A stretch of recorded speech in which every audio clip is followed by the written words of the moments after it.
Fantaalee irra deebi. teessoo aanaa Fantaalee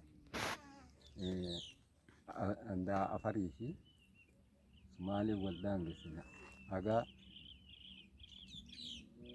taa'aa fi bordoddeetti isaan mootummaa qabatanii baandiraan isaanii Sumaalee Sibilaalas qabattee saniin nu lola.